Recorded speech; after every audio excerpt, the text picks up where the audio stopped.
Hey, what's going on, everybody? It's your boy, the FryeGuy here. Welcome back to the channel. Today we got a brand new Splitgate video for you guys, as it's not Splitgate Arena Warfare anymore.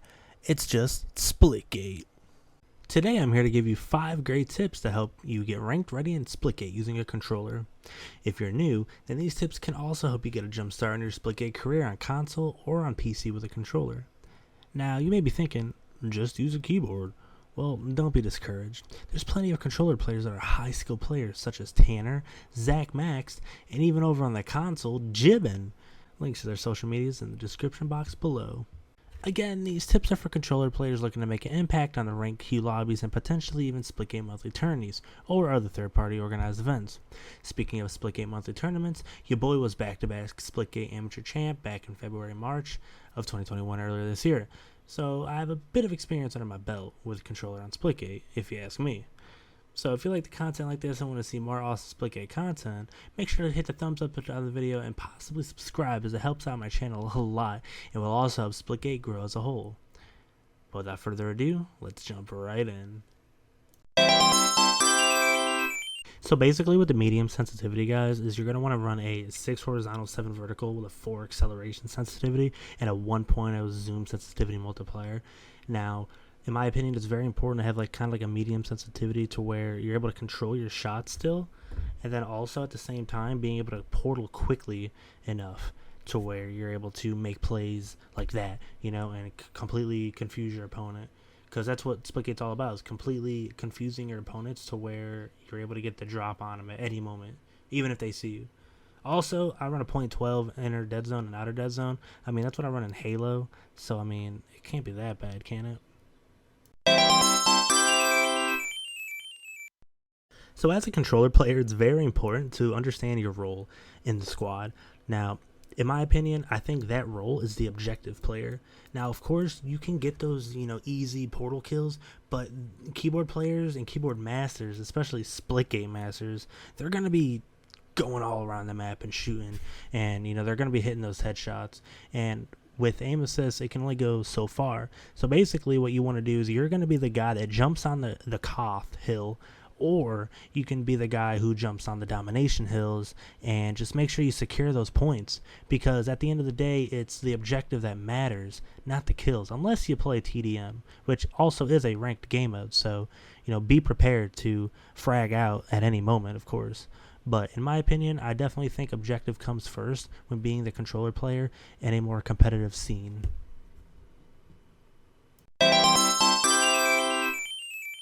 So one thing that's very important about being a Splitgate controller player is knowing how to strafe correctly during combat. Now, I know it sounds really silly me saying that, but hear me out. Strafing and doing long strafes is very effective against players who are coming at you with carbines, who are only aiming for your head, because it gets you out of the way of their line of sight. Now, Halo players are completely going to agree with me on this one too, and I highly recommend it. Try it out and come back to me and let me know down in the comments how strafing helped you. Now, my little twist on it is crouching.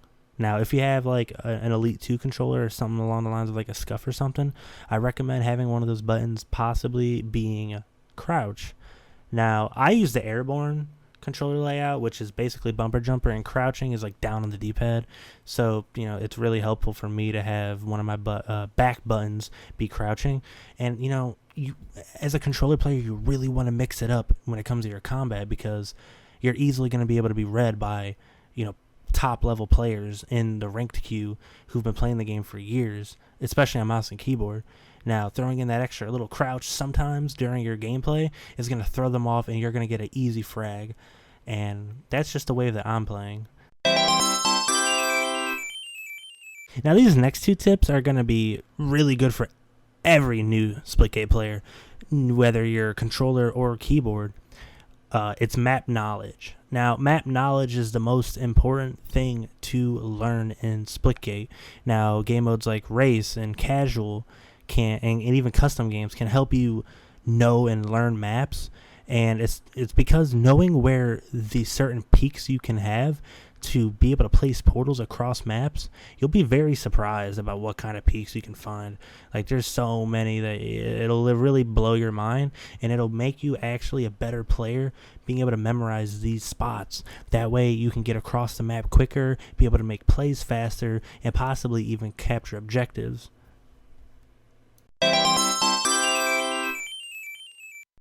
Now, following up from the last tip is cranking those 90s. No. I'm not talking about those 90s from Fortnite. I'm talking about these 90s from Splitgate.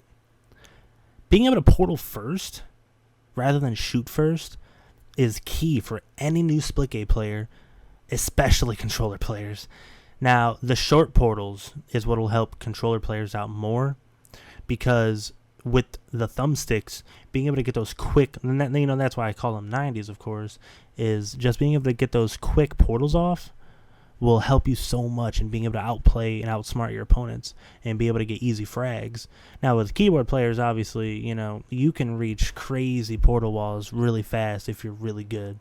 But with controller players, we're kind of like restricted, and we're not extremely precise. So being able to make those quick portal walls, like for example, portaling behind your opponent with a portal wall behind them, and you have like a portal wall next to you or something, being able to quickly do that by like just flicking the stick left or right is so important to helping your combat just get better in the game.